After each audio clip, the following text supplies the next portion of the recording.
Đấy, làm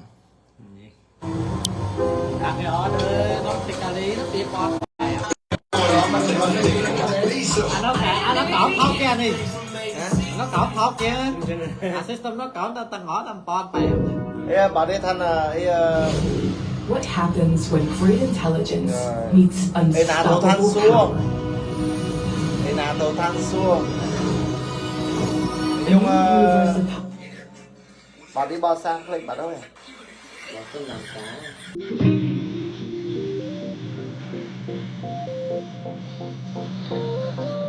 Còn là cây gà nào đây?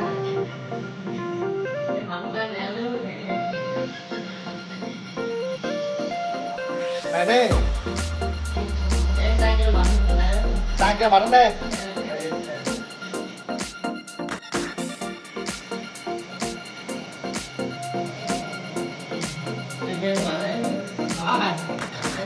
Tỏ ta đây này tôi tắt cái cò bắn vô cái đây đi bắn phẳng đi cái nào cái mẫu cái cò bắn chúng ta được anh để xem đấy ở đây ê không thấy thấy này bắt đầu lại lại nữa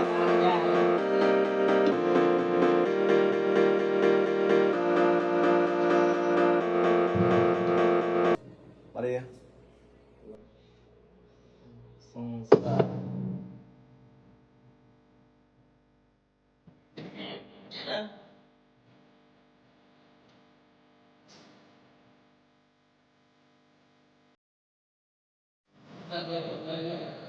Xe bắn ra cái gì đâu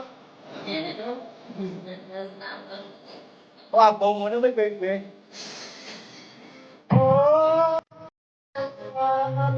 nhưng sao trái chĩa mà là so chốt rất nó ghê chuyện nằm đây đó ai mà sao trái chĩa tạ người nó chốt rất là chĩa tạ ra thì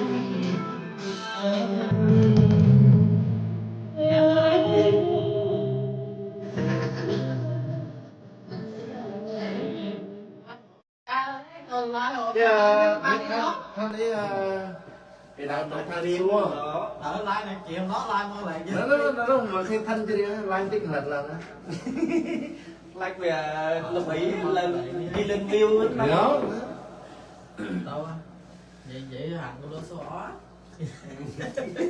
vậy đó được không gì đây là iya nhìn nó đa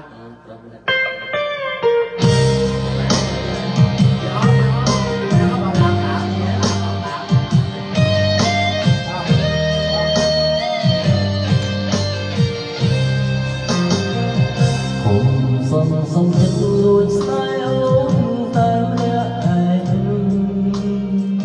từ người trong mai mình chia tay rằng nét na lúc chắc không ai số mai tha ôn kia sông xa ta thân chỉว่ามันเล่นคืนถ้าบอกแสดงวงในคนต้องรู้บอกเชียร์มัน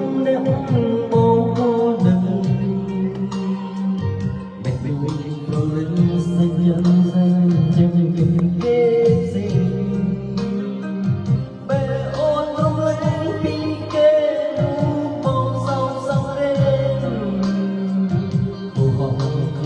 để không bỏ lỡ những video hấp dẫn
Several times a day, we have a choice of what to put at the center of our plate.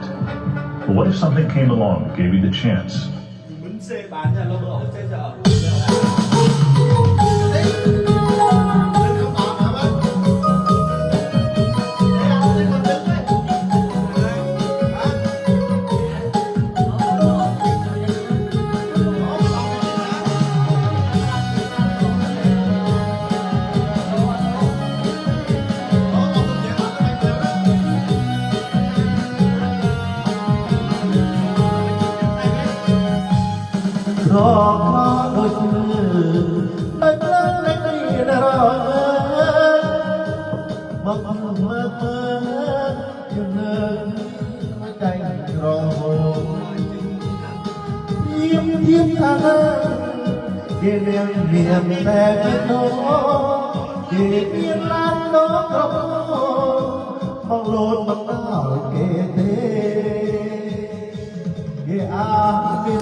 Hey Bella, can I get some discussion starters from Moby Dick? Here are some topics: revenge and morality. Thanks. Let's start with revenge. Để nó thằng nó nhậu đó.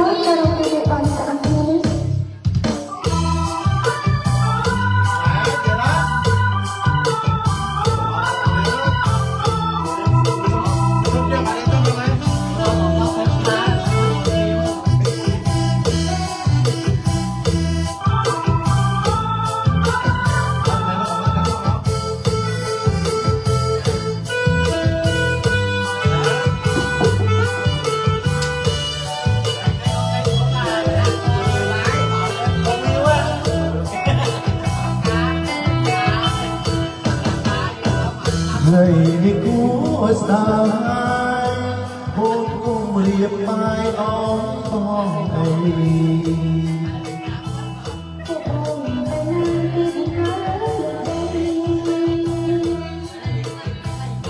không cơ thời im là trái ai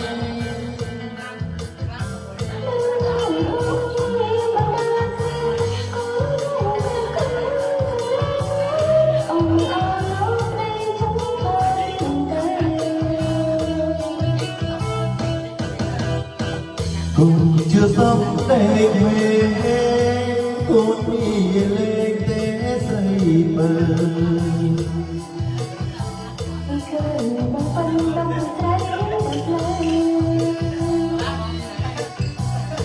trong cơn cơn phình cạnh trăng hoặc là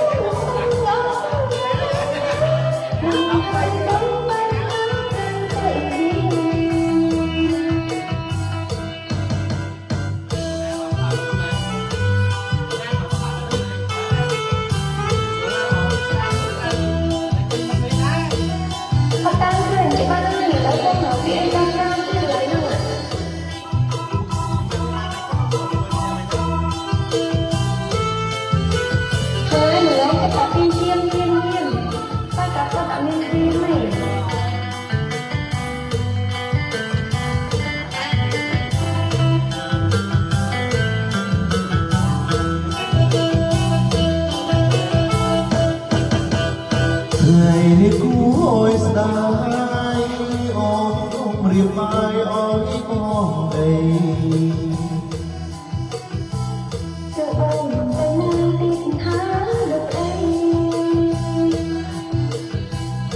mong mơ tự nhiên là cả dài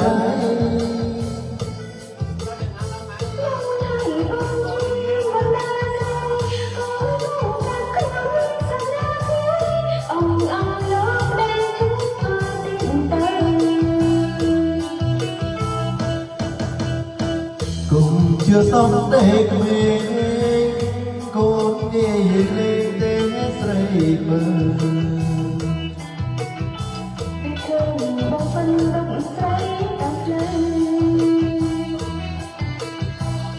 trong cơn cơn phình chạm chắn sọc cơ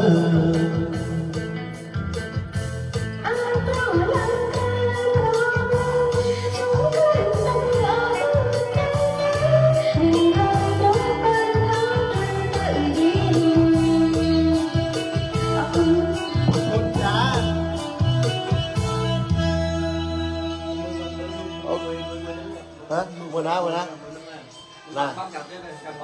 Ok, chụp phó năm may. Let's go. Chụp phó năm may rồi. Chụp phó năm may này. Tóc sờ bài.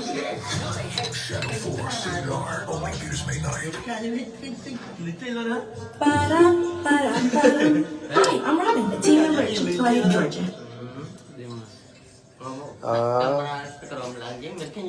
Hả?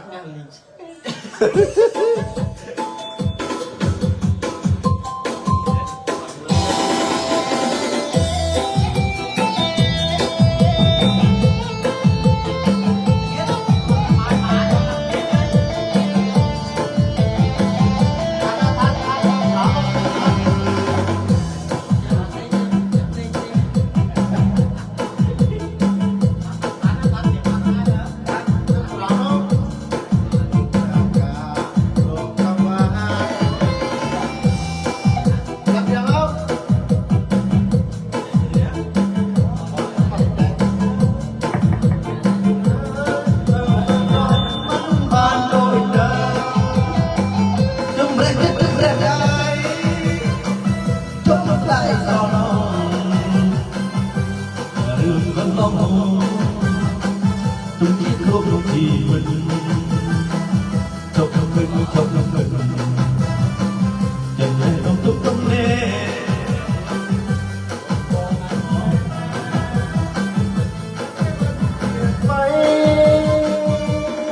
đầu sông lan mất đâu càng một cất nhớ nơ về trái trong ống bóng tinh tung đột mãi trong tay chuông sẽ hát một gió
Living with opioid addiction can be a struggle. Supplicate with counseling is for adults with moderate to severe opioid addiction who have started treatment with a dose of oral buprenorphine or are being treated with buprenorphine.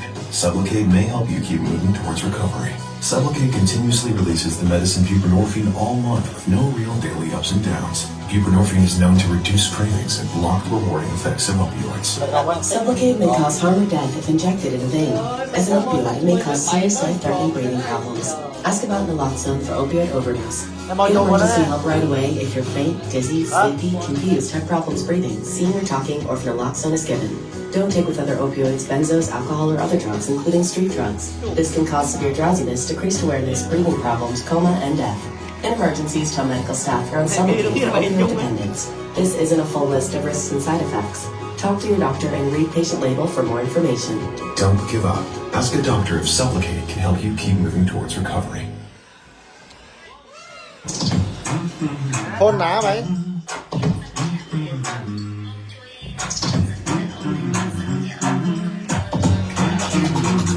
Skip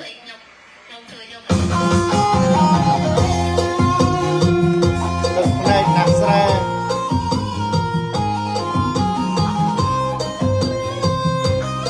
Bên này chỉ đang ai bạn đó Đó bạn chết ra đó lật á Ok bye bye xong bài vào đây nè